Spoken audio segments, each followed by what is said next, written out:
இப்பொழுது நடைபெறுகின்ற ஆட்சியை பொறுத்தவரை அவர்கள் தேர்தல் நேரத்திலே சொன்னது ஒன்றை இப்பொழுது நடப்பது ஒன்றாக நடந்து கொண்டு இருக்கின்றது.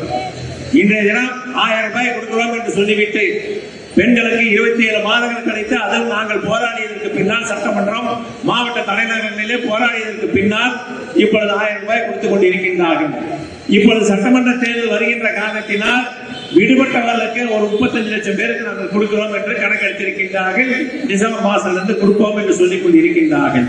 ஆக இந்த 35 லட்சம் பேர் தேர்தல் வருகின்ற போதுதான் உங்களுக்கு கண்ணுக்கு தெரிகின்றதா? அவர்கள் இதற்கு முன்பாக வறுமையில் இருந்தார்கள் என்று உங்களுக்கு தெரியாதா? ஆகையால் தேர்தல் என்று வந்தால் மட்டும் மக்களை பார்க்கின்ற கட்சி திமுக. எப்பொழுதுமே மக்களோடு இருக்கின்ற கட்சி அனைத்து இந்திய அண்ணா திராவிட முன்னேற்ற கழகம் என்பதை முதலில் புரிந்து கொள்ள வேண்டும். இந்த நாட்டில் எங்கே பார்த்தாலும் கஞ்சா, எங்கே பார்த்தாலும் போதைப் பொருள், மக்களுக்கு பாதுகாப்பு இல்லாத சூழ்நிலை.